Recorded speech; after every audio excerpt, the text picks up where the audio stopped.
The air in the Adebayo household had always been filled with laughter, joy, and the soft hum of gospel songs that Mama Beatrice loved to play in the early morning hours. Ayotunde, her son, was a civil engineer recovering from a recent car accident that left him wheelchair-bound for a few months. His wife, Omolara, was a teacher on medical leave, struggling with an unexplained illness that had begun affecting her legs. They were waiting on God for a miracle, holding on to hope through the haze of confusion and pain. To ease the burden on Omolara, Ayotunde insisted on hiring help. A young woman was recommended by a popular housekeeping agency. Her name was Miriam. She arrived on a quiet Monday afternoon, dressed modestly, with a calm expression and a quiet voice. From the moment she entered their home, things began to shift.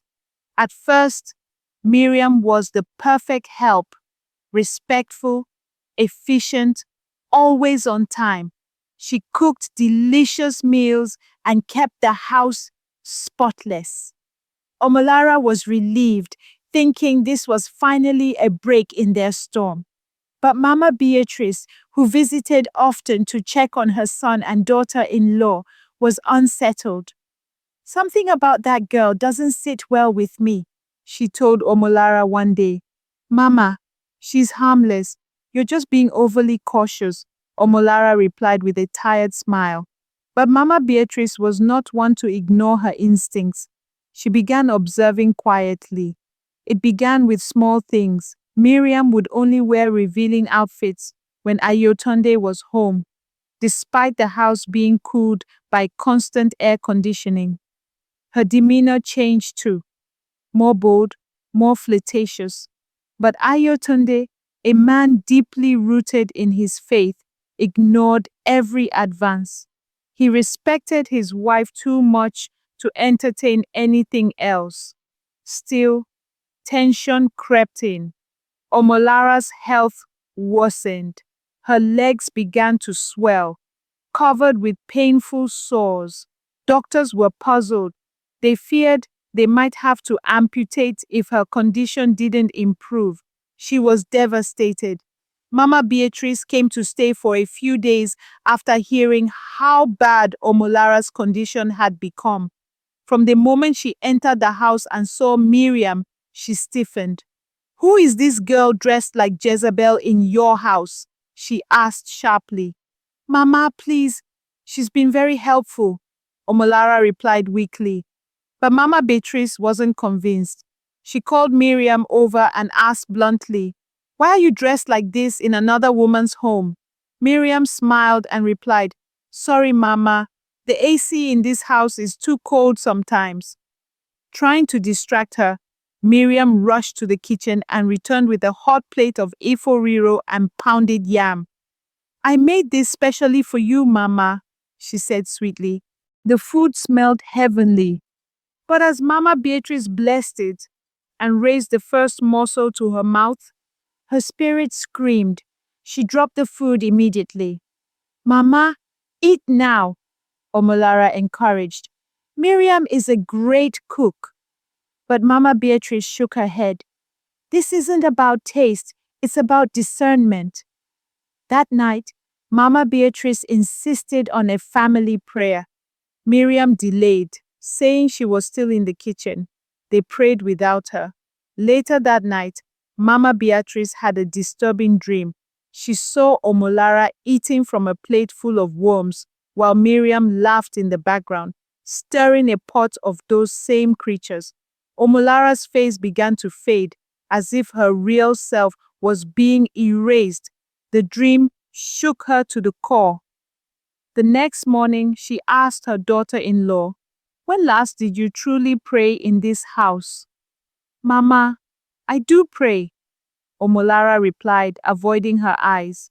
But deep down, she knew she had been spiritually lax. 3 days before Omolara's scheduled surgery, a Christian couple came to the house. "We are on a mission, sharing the gospel house to house," they said. Omolara was uninterested, but Mama Beatrice welcomed them warmly. After praying, the man looked around and said, "There's a dark cloud over this home, but nothing is impossible for God." Something stirred in Omolara's heart. She began to cry. That day, she gave her life back to Christ, weeping as Mama Beatrice embraced her tightly. That night, Omolara dreamt of a thick black cloud being torn from the house by a bolt of lightning. At dawn, Mama Beatrice felt a strange unease. As she walked past the kitchen, she noticed the door slightly ajar.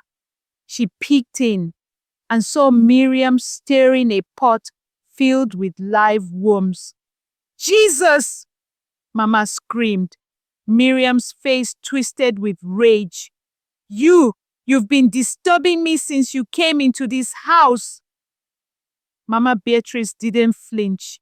She lifted her hands and shouted, "At the name of Jesus, every knee must bow." Miriam screamed and fell to the ground, writhing. Ayotunde wheeled into the hallway, eyes wide. Through screams and convulsions, Miriam began confessing.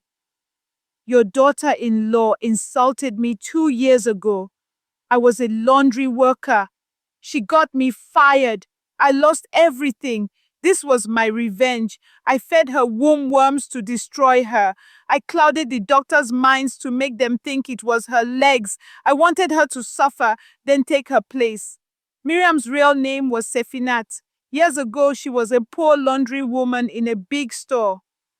One day, she accidentally burned an expensive dress belonging to Omolara. Omolara, furious, demanded her dismissal. Sefinat begged, cried, pleaded, but was thrown out anyway.